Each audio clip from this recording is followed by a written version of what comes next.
नमस्कार, मैं अपूर्वा, आपका स्वागत है। उत्तर प्रदेश उत्तराखंड के हर कोने से छोटी बड़ी खबर को आपके साथ साझा करने वाले today 24 news Uttar Pradesh Uttarakhand channel में। हरियाणा के सीएम नायब सैनी का कहना है, राज्यपाल ने लिखित में देने को कहा है कि हम फ्लोर टेस्ट चाहते हैं, क्योंकि विपक्ष का दावा है कि सरकार अल्पमत में है। 1 महीने पहले ही हमें विश्वास मत मिला था।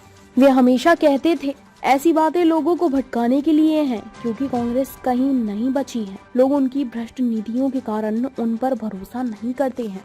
सभी को जो विपक्ष के नेता हैं, माननीय राज्यपाल महोदय ने उनको कहा है कि आप लिखित रूप में उनके साइन करा के दीजिए, और क्योंकि अभी 1 महीना पहले हमने विश्वास मत हासिल किया।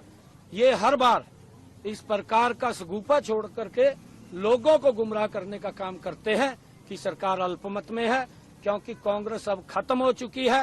कांग्रेस के ऊपर जन का विश्वास नहीं रहा है, क्योंकि उसकी जो भ्रष्टाचारी नीतियां हैं, जो लोगों को प्रताड़ित करने का काम करते हैं, लोगों ने उनको नकार दिया है। अब वो कभी तो बोलते हैं अगर मोदी जी आ जाएंगे कि तीसरी बार संविधान को खत्म कर देंगे। अरे मोदी जी ने तो इस देश को संविधान के अनुरूप चलाया है, और डॉक्टर भीमराव अंबेडकर जी जिन्होंने ये पवित्र संविधान दिया, उसके 5 स्थानों को पंच तीर्थ के रूप में विकसित करने का काम भी, उसको भी सम्मान देने का काम भी नरेंद्र मोदी जी ने किया है। और अब झूठ बोल रहे हैं कि कभी तो बोलते हैं संविधान को खत्म कर देंगे, और अब बड़ा झूठ बोल रहे हैं कि आप हमें वोट दें। ये राहुल गांधी बोलता है एक झटके के अंदर कहा मैं गरीबी को समाप्त कर दूंगा। अरे भाई, तेरे पास कौन साला दिन का चिराग है कि तू उसको रगड़ेगा और रगड़ करके तू गरीबी को समाप्त कर देगा। गरीबी के प्रति मजबूत लड़ाई अगर किसी ने लड़ी है तो नरेंद्र मोदी जी हैं। इन्होंने तो लंबे समय तक, इसकी दादी ने कहा था 1970 के दशक में गरीबी हटाएंगे। राहुल गांधी बताए देश को क्या गरीबी हटी है। तेरे पिताजी ने कहा था कि मैं 1 रुपया भेजता हूँ, 15 पैसे पंचकुला में लगता है, उसने क्यों बंद नहीं किए। अरे तू तो इस पिछले 10 वर्षों में ये भी सुपर प्राइम मिनिस्टर रहा है। अरे इसका प्रधानमंत्री अगर वो कानून बनाता है, ये लोकसभा में खड़ा हो करके उस बिल को तार तार करके फाड़ करके अपने प्रधानमंत्री के ऊपर फेंकने का काम करता है, तब संविधान कहाँ था, तब लोकतंत्र कहाँ था, तब वो पवित्र संसद जहाँ बैठ करके हम देश के 140 करोड़ आकांक्षाओं के ऊपर काम करते हैं, तब वो कहाँ थी।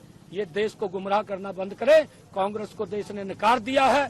आज भारतीय जनता पार्टी घर घर जा करके, हर बूथ, हर घर जा करके एक एक व्यक्ति से मिल करके आज नरेंद्र मोदी जी को तीसरी बार इस देश का प्रधानमंत्री बनाने का काम करेंगे। और ये मोदी जी की गारंटी है, मोदी जी ही गारंटी है कि देश में गरीबी के प्रति मजबूत लड़ाई मोदी जी लड़ रहे हैं, और देश को विकसित राष्ट्र बनाने का काम भी नरेंद्र मोदी करेगा। पे हमला हुआ है, क्या कहना चाहिए? देखिए, दुर्भाग्यपूर्ण है, इस प्रकार के हमले नहीं होने चाहिए, क्योंकि अगर जो लोग इस प्रकार के हमले कर रहे हैं वो अपना बौखला चुके, हम ये बात कहेंगे।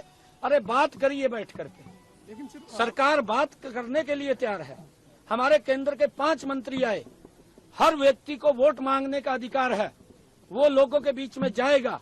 अगर किसी को कोई दिक्कत है, कोई परेशानी है, वो बैठ करके बात करे। इस प्रकार से हमला करना और इस प्रकार से चोट पहुंचाना वो निंदनीय है। इसकी जितनी निंदा की जाए उतनी कम है। जेपी कांग्रेस पे आरोप लगा रही है, जेपी पर आरोप लगा रहे हैं सर कि इस तरीके की छवि के उम्मीदवार। इसके बारे में मैं नहीं देखे कुछ बोलता, परंतु इस प्रकार के हमले वो निंदनीय है। हर व्यक्ति को अधिकार है लोगों के बीच में जाकर के अपनी बात कहने का।